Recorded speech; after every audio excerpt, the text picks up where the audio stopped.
Hello and welcome to the Mindset and Self-Mastery Show.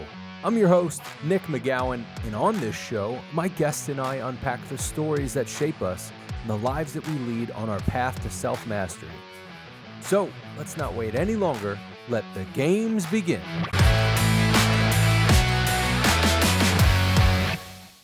Hey, Mark, welcome to the show. How you doing, man? Doing well. Thank you for having me.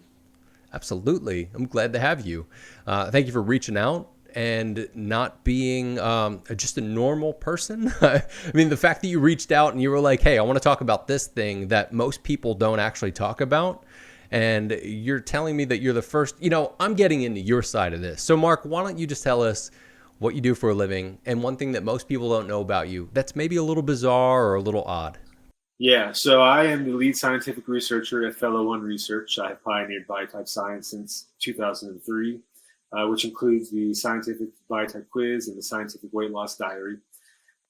And something about me that is odd that most people probably can identify with, but didn't realize that there was actually terminology for it is since I was born, I have lacked muscle and muscle mass all over my body. And in place of that is skinny fat, which has caused all kinds of problems throughout my life. But yeah, that's a good start.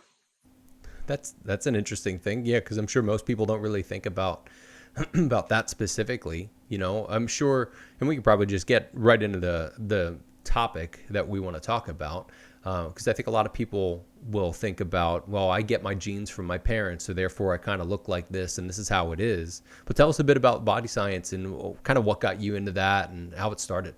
Well, that's really it. It's about genetics. So obesity is common in our family, especially on my father's side of the family. So when I was 8, I was out on the soccer field. I was actually a star soccer player when I was 8. I was on a championship team, and I was the star player. But I was 8, and everyone was small. You're just kids. But I began noticing during shirts off soccer practice and time down at the local swimming pool that there was something different about my body, that I was missing muscle and muscle mass all over. And in school, you learn about the standard scientific human body anatomy book Biotype 1. It's the standard image in any anatomy book that has all the muscle and muscle mass. And when you look at that and you compare your body to it, you expect to have all that muscle and muscle mass because that's what science says, and that's what the doctor says. When I would go in for my annual checkup, I would be well within my safe BMI weight range, and they would say, you're totally normal. And when I would ask them, hey, where's all the muscle and muscle mass I'm supposed to have on my body, they wouldn't even give it a second thought because I was within my safe BMI weight range. That was a huge problem. Again, I was only 8 at the time when I started to really notice, but by the time I hit 10 and then by the time I started to hit puberty, more and more fat grew. And I asked again, hey, where's all the muscle that I'm supposed to have? And everyone said, oh, don't worry about it. You're within your safe BMI weight range. And I said, oh, I am worried about it because I can't run as fast. I can't run as long. I lacking muscle and muscle mass has direct consequences to your day-to-day life. So I couldn't compete with all the guys out on the soccer field as we got older, and I had to quit soccer. I tried tennis, but I was so weak that I couldn't hold the racket with 2 hands. So I gave up on tennis. I really gave up on sports in general. And I really shifted to trying to figure out why am I lacking all this muscle and muscle mass, and how do I fix it? So that led me to weightlifting and yada, yada. But none of that helped because I had so much skinny fat on my body that it was very difficult to put any weight on. And I followed the guys that I was hanging out with who were heavy weightlifters. I followed their diet. I followed their exercise. I followed their supplements. None of it helped. And so by the time I was in my 20s and I had left college, that was really when I started on my journey to figure out, hey, what's going on. Wow. So let's take a step back and kind of third-party perspective here. You're an 8-year-old saying, I think there's a problem. That level of awareness is pretty awesome because most 8-year-olds are like, I like dinosaurs. That's right. That's about it. They're like, I'm a huge fan of dinosaurs and give me some bugs, But past that. Yeah. So how did you know that there was sort of a problem? You weren't just being a little kid. I was bullied relentlessly. And it wasn't because I was a coward, and it wasn't for any other reason, but because I was this small, weak, scrawny kid, and I was an easy target for bullies. And that started at home, and then on my way to school, at school, on the way back from school, and then at home again, I was bullied relentlessly. And because it was the mid 80s, bullying was normal, and you were a snitch or a tattletale or a martyr if you said anything about it. And so I I started to question, hey, I'm not a coward, and when I try and stand up to somebody who is bullying me, I get my ass kicked. And so, and again, and I was actually very agile and quick, and I could dodge and move. But when it came to essentially being in a fight and trying to stand my ground, I always got my ass kicked.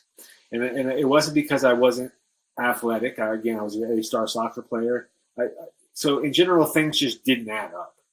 And when I would look at my peers and look at their body, they looked like the standard scientific human body anatomy book body type 1. I mean, they had all of the muscle. They looked just like it, even at age 8. Because even when you're at that age, you have all that muscle, according to science and medical doctors. You're just young, and it's just not as as developed as it is when you're older. But I did not. And so it was just recognizing there's something seriously wrong with my body. And of course, my father being an obese man, it was just a common thing for my mother and father because they saw it all the time. But that was common for them. They didn't think anything of it as being unnormal. It just was what it was. But the fact of the matter is it wasn't normal, and it caused serious problems in my life. So that's why I had that. And I'm also an old soul, as some say. So I was just more aware of things in general anyways. But you kind of don't have much choice when you're getting your ass beat on a regular basis. Yeah. Well, kids are mean. Just in general, because most kids that are mean to other kids, they're hurt kids just trying to hurt other people because they're hurt and they don't know how to get it out. It's interesting though, because I was a chunky kid, and I have muscle, but it took me a while to kind of get through that. But I was picked on because I was fat and all of that. But those thoughts never really occurred to me. So how did you have a conversation with your parents who were? You're saying your dad was obese. And you're saying, I don't feel like I'm growing muscle. How did that conversation go? How did it go? It was really quick. It was, there's nothing wrong with you. You're totally normal. And they just went on with their day. That was it. And it was just like a normal Tuesday morning, just like, move it along. That was it. It was really that quick because it was just normal to them. And it's normal in our family. And so they just didn't really think anything of it. And again, because I would go to the doctor, and the doctor would say he's totally normal, he's within a safe BMI weight range. But we know that the BMI is not accurate, and there are many reasons, or at least multiple reasons why. But no one really gave it any thought because I was just an 8-year-old kid. What do I know? Let me ask you, in terms of now, would you say that now, as an adult, that you look like the standard scientific human body anatomy book body type 1 with all muscle and muscle mass fully developed, or do you have skinny fat on your body or fat on your body, or have tendencies to put fat on your body where there should be muscle and muscle mass? Are you lacking muscle and muscle mass somewhere on your body?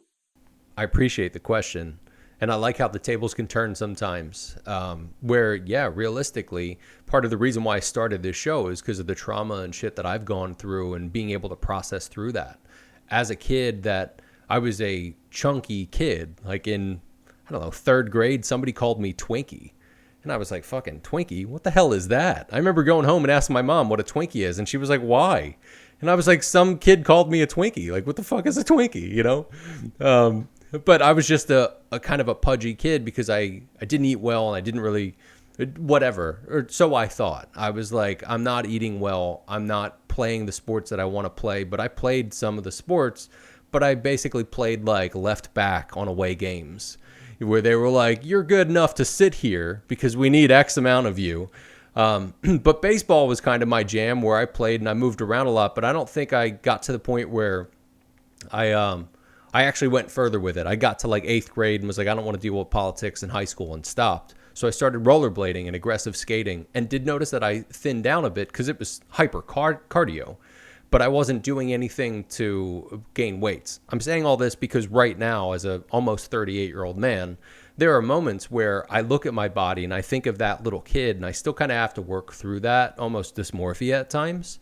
But there are areas on my body that I feel there's a bit more fat to it. One, that I like, that I wouldn't want there. But two, that I don't feel is 100% natural. So I could only imagine, from my perspective, that it would have to look very abnormal to be able to see, like, yeah, I feel like I got a normal body. Like, at this point, I'm a 5'10" average white man with a pretty normal friggin' body. I was a fat little kid, but I grew up to work out. But I have to do this now. So I could, again, I'm kind of thinking from my perspective of being that little kid and saying, well, maybe there's a problem. That's just a level of awareness, unless it's, how did you see that on your body, that you're just gaining more fat but not muscle? Oh, there was there was essentially just like fat nodules all over my body, like where I was supposed to have normal nipples and such. There was just these chunky fat that was there, and it was obvious that I was lacking the actual muscle and muscle mass. Like, you could see on my peers, like, they just had this lean muscle mass and they were ripped. Even though they were 8, they as ripped as you can be at 8, they still had all that muscle mass that a body type 1 has, and I just didn't. And so it was just noticing. And the other thing that I'll say is, I was a super active kid. If I hadn't been super active, I played sports all the time. And then when I was at home, I very rarely sat inside and did anything. I was usually outside playing. I was out in the woods running for miles. I was a super active kid. So I would have been an obese kid had I not been that. If I had been born in the 2000s, where there were ample video games and all the stuff that we have now in terms of the internet, I would have been an obese kid, because there would just been too many temptations not to. But then, and it wasn't like we didn't have video games. We had the first ColecoVision, but it was just, they were just limited games, and it was just a different time. So I was super active, but I would have most certainly been an obese kid, if not a very obese kid, because by the time I hit my mid 30s, I was starting to push 300 pounds, and I didn't like how I looked. And that was during the actual research. I was just, yeah. So anyways, is that answering what you had asked? Yeah, and that's interesting, man, because so for the most part, most of the audience, I think, listens to this show auditorily through their podcast app on their phone or what have you. But this is also on our YouTube channel as the full video. A little bit of plug, go to the YouTube channel. But I can see you because we're doing the video, and I can tell that you're thin. So for you to talk about going from being a kid that has nodules of fat with a dad that's telling you, nah, it's normal, it's just how we are, to then basically becoming that and working through it. So let's kind of fast forward a little bit. We talked a lot about your childhood and that sort of stuff. Let's jump to when it was in college or even in your 30s, when you're working through this, and really what you've done, that process that you went through for yourself. So first, it was figuring out what is my actual body type. So, of course, I looked at all the different options. I looked at the endomorph, ectomorph, mesomorph, and there was no basis to that whatsoever. There was no science behind it. It was just this arbitrary, subjective nonsense that said, you're an apple or you're a pear. And it's like, why do I look like an apple or a pear? Why do I look like anything? Can you explain that for the audience to know at least what the base is of that? I'm sure there are some people that don't. Yeah, so in terms of body type science, there are 3 standards that mainstream science and medical doctors use to judge a human body by. There is only one body type. That is the standard scientific human body anatomy book, body type 1. And that is the only body type that science recognizes. And if they recognized any other body type, you would find that in a scientific anatomy book, but there are none. So every human being, 100% of every human being is a body type 1 when you're born. And the only reason that you're not a body type 1 is because you're eating too many calories daily, which means that you are now overweight or obese. And the way that you get back down to being a body type 1 is you eat less calories, you burn more calories, you get back down within your safe BMI. Voila, you're a body type 1 again. But of course, from what you know about me so far, when I was 8, I most certainly was not a body type 1. And it wasn't for any other reason but because of my genetics. So the first standard is the body type 1 that you find in any scientific human body anatomy book. The second standard is the body mass index, which became the official standard in 1985. It's been around since the 1800s, but it became the official standard in 1985.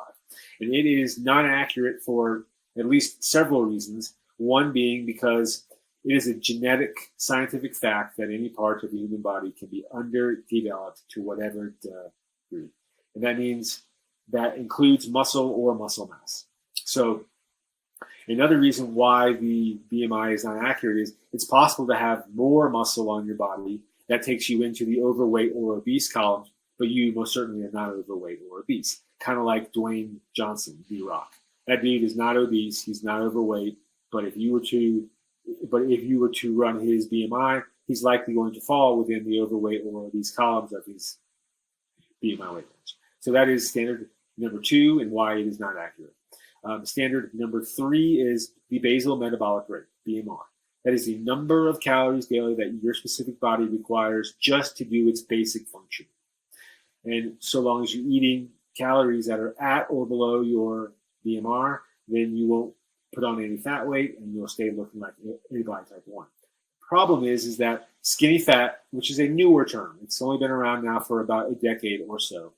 We've known about cellulite for much longer, but skinny fat has become a scientific term in the last decade or so.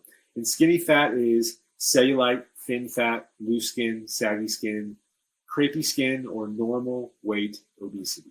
So there are people like me, even now, even though I'm thin, I still have skinny fat all over my body. And because I'm within my safe BMI weight range, I have normal weight obesity. So that basically means that I'm within my safe BMI weight range, but I still have fat all over my body. And the problem with that is that, one, it carries the same risks as obesity in general, having normal weight obesity.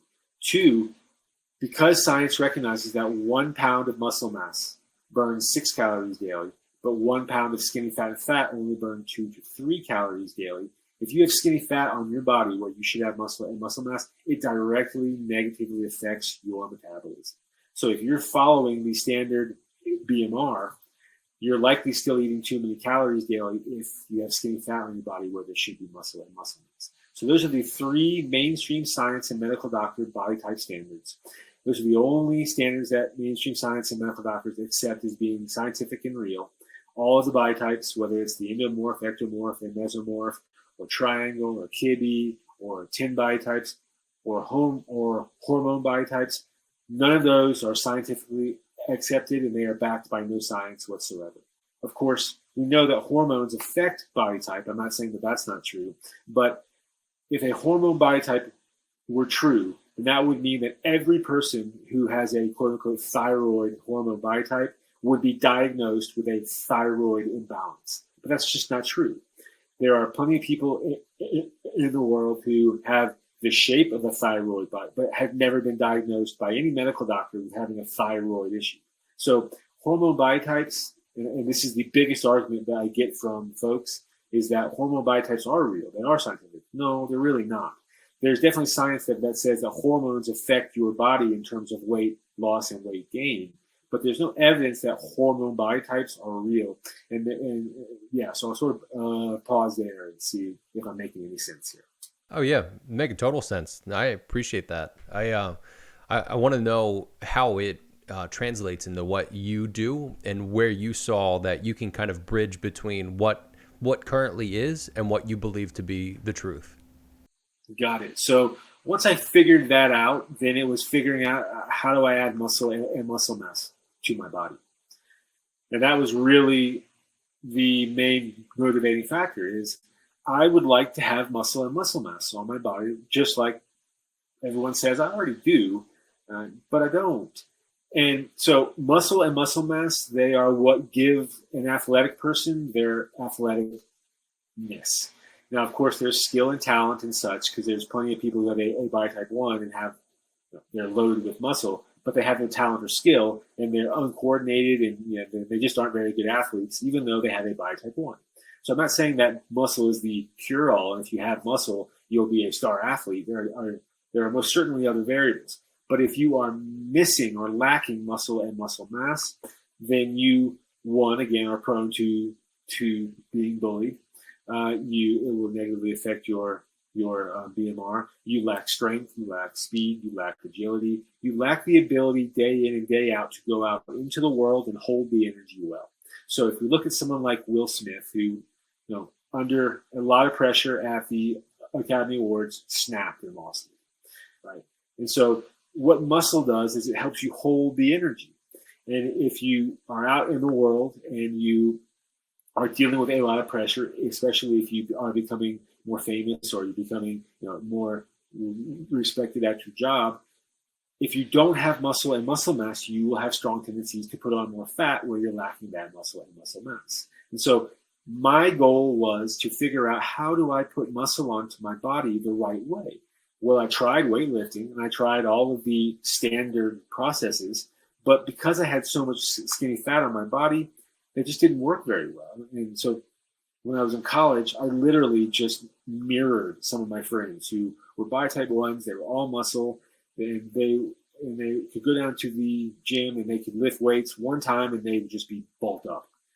So I followed them and I did their same exercises and I ate their same meals and I did all their supplements. And no matter what I did, I just could not put muscle and muscle mass on. At least not at the rate or the way that they were. I would put it on certain areas where I had a little bit of muscle, but putting it on areas where I had skinny fat was just nearly impossible. So I went from having a bird's chest or a sparrow's chest to having a raven's chest. It was just a bigger bird. So all that essentially led me to figuring out that this is about posture. This is about vertebrae. And this is about understanding that every vertebra houses a specific set of muscles. And if those muscles are underdeveloped, which we know is scientifically a genetic fact that it's possible that you can have any muscle or muscle mass can be underdeveloped, then I started looking at my vertebra. And so I started doing yoga, but I found that yoga for someone like me was impossible because I just didn't have any muscle or muscle mass. So doing all those poses, which so many people poo-poo as being easy, most certainly are not. And if you've never done yoga, but you're a anti-yoga person, I challenge you to go try yoga. It is not easy. It's very difficult. But so as I was trying all these things, it's like nothing is working. And it's not like I'm not putting in the real effort. I'm certain that I'm doing things right, but I'm just not adding any muscle. And so I ended up developing my own proprietary exercises that were essentially sort of a yoga, but using gravity while standing up. And so over the last 20 years, I've been doing those exercises. And I would talk more about those, but unfortunately, they really are experimental and proprietary, and I don't want to encourage folks to try something that could literally harm their body. But that's what I figured out. So it was basically figuring out how to do those exercises and slowly building muscle over time relative to those exercises. And as I figured it out, I built muscle. So I've built muscle now from roughly my cervical down to my lower thoracic, but I'm still missing the muscle and muscle mass relative to my very lower thoracic down to my lumbar and into my sacrum. And that's what I'm working on now. And that's really my process of self-mastery is I want to be in a state of balance. A state of balance is a standard scientific human body anatomy book by type 1, but it's how you get there. If you do weightlifting exercises and you're doing repetition, the problem with that is once you stop doing the repetition, all the muscle that you built will go away because it's not part of the standard default muscle on your body. And so, am I making any sense here? Yeah, totally. I'm just allowing you to kind of riff. I appreciate you going on with it. I want to know how you managed your mindset through that whole process of figuring that out, and what you can share with the audience that may be going through that. Don't give them your secret sauce, especially if that secret sauce is too spicy, might hurt them. But give them some of the things, because I think there are certain people that may just be going through it where they're like, I don't know how to do this, but they may not be doing it right. Working out, that means, for their body type. So what sort of advice would you give them, along with how did you manage your mindset through it? First is figuring out what your actual scientific body type is, because that's really key. If you're following some arbitrary nonsense like the endomorph, ectomorph, or mesomorph, then you're not following science. You're not following any logic or reason that says why your body is the shape that it is. So you can go to our website and take our scientific body type quiz and learn what your actual scientific body type is and why. Once you've done that, then it's really figuring out diet and exercise, and really lifestyle, because sleep is just as important as what you eat and the activity that you do. But figuring all that, my mindset, that's also tricky, because no one believed a word I said. No one believed anything that I was doing. And so I basically just dropped out, and I just said, you know what? I've tried working regular jobs, but every time I do, I can't keep up with it because my state of health is so poor that at this point, I'm working 40-hour weeks. I am getting nowhere. I'm making no real money. I'm basically living in poverty, living 40-hour weeks. And no one, the doctors, no one wants to hear anything about what I'm saying, because I'm within my safe BMI weight range, and that's all they care about. The only reason that I didn't excel as a soccer player, according to my parents, was because I was lazy, because I wasn't working hard enough. And I worked my ass off. I started lifting weights in my teens. And so what I was dealing with was trauma from literally no one believing anything that I was saying or doing, and everyone abusing me pretty much in every way that you could be abused. It was less physically, I would say, but mentally and emotionally, I was being gaslighted every day of my life. And so that made things extremely difficult, and I essentially dropped out, and I said, you know what? Fuck everyone. If you don't believe anything that I say, I'm not going to say anything else to you. What's the point? And I basically just stopped talking to my family and my friends what is a friend? A friend is supposed to be someone who listens to you and supports you, especially through hard times. But no one did. No one believed a word I said. And so I literally just sort of dropped out. And I moved to the country in rural New Mexico and lived off very, very little. And I started to figure out why my body was broken, why there was such a problem with it, because I wasn't happy living a quote-unquote normal life at all. It was totally miserable, and I thought about suicide, and I just didn't want to do it anymore. So once everyone told me that they didn't believe anything that I said or did, it was like, well, great, that basically sets me free. It's like, I'm not going to stop doing what I'm doing. I'm not lying. It's obvious that I'm missing muscle and muscle mass all over my body. Everyone agrees that I was missing muscle and muscle mass all over my body, that I was a weak, strong kid, yet because I was within my safe BMI weight range, they didn't care.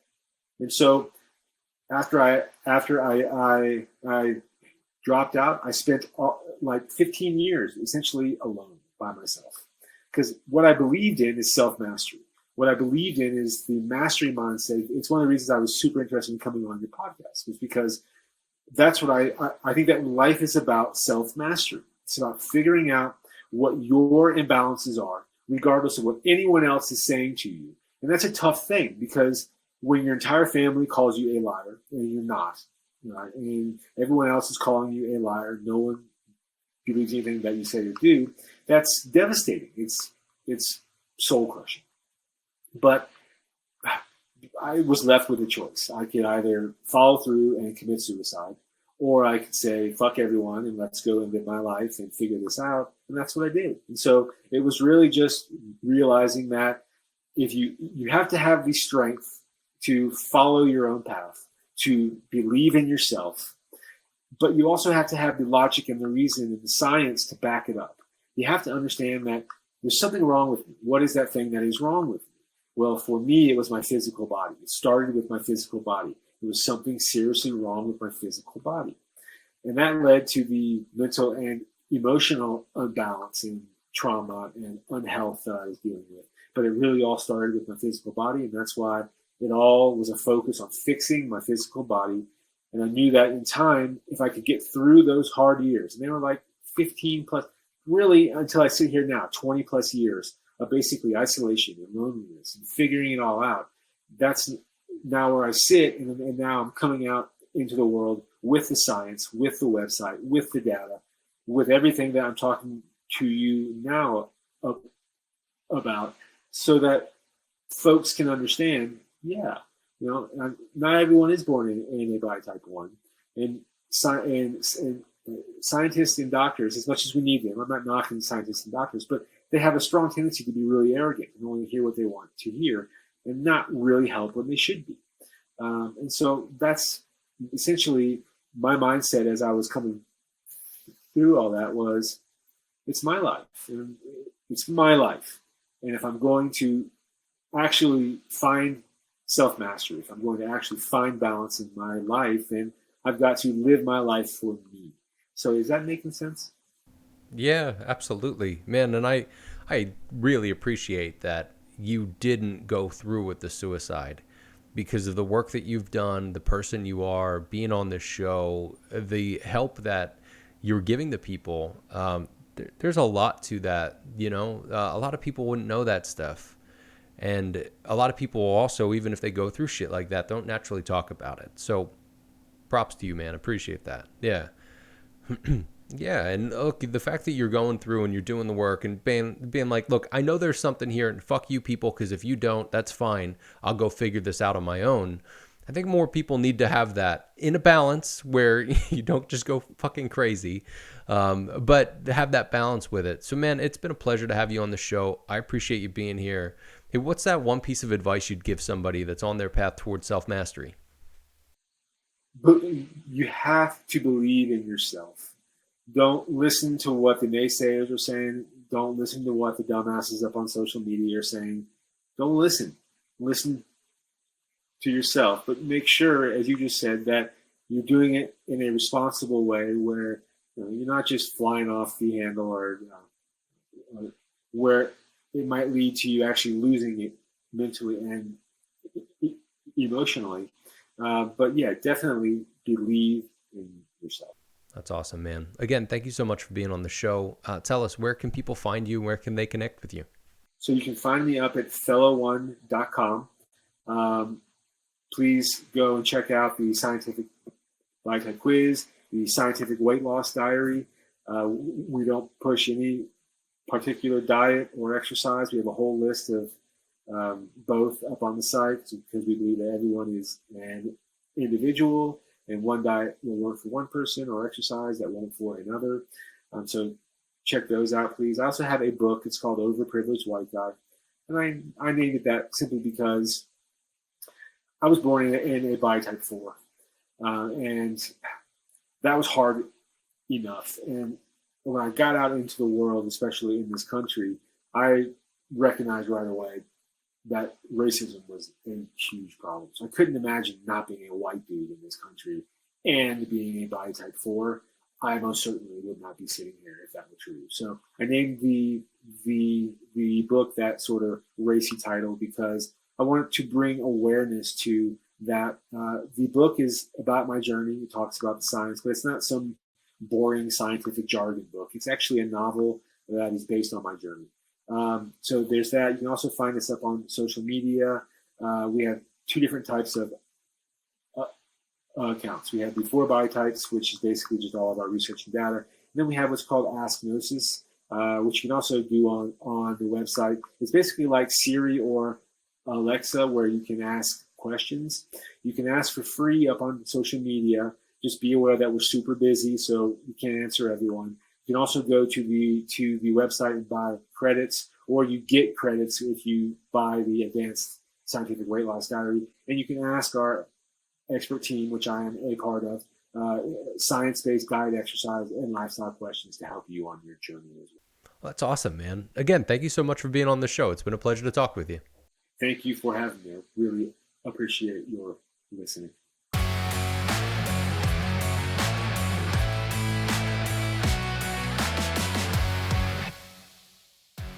Another great conversation on today's episode of the Mindset and Self-Mastery Show.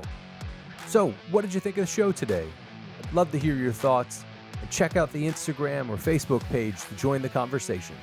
If you enjoyed the episode, please jump over to iTunes and subscribe, rate, and leave a 5-star review. It helps us be found and helps others be healed. If this episode opened your eyes, made you think, or smile at all, then I'm sure it'll do the same for your friends. Check out the show notes for more info from today's episode, and check out other episodes on the Mindset and Self-Mastery Show.com, as well as our YouTube channel. Just go to YouTube and look up the Mindset and Self-Mastery Show. And thanks again to our incredible guests for being real, honest, and vulnerable with us today. And I'd like to thank our sponsors, the Manly Club and the Powerhouse Men Brotherhood. Men, do you consider yourself to be a powerhouse man? The criteria for becoming one is simple. Live with virtue and do good work. You see, a powerhouse man builds his life. He doesn't settle for it. He attacks mediocrity at the root, and that's exactly what we do in the Powerhouse Men Brotherhood.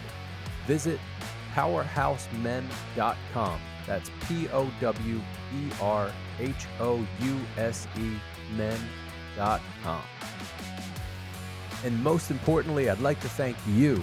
Thank you for hanging out with us today. Your support means the world to us.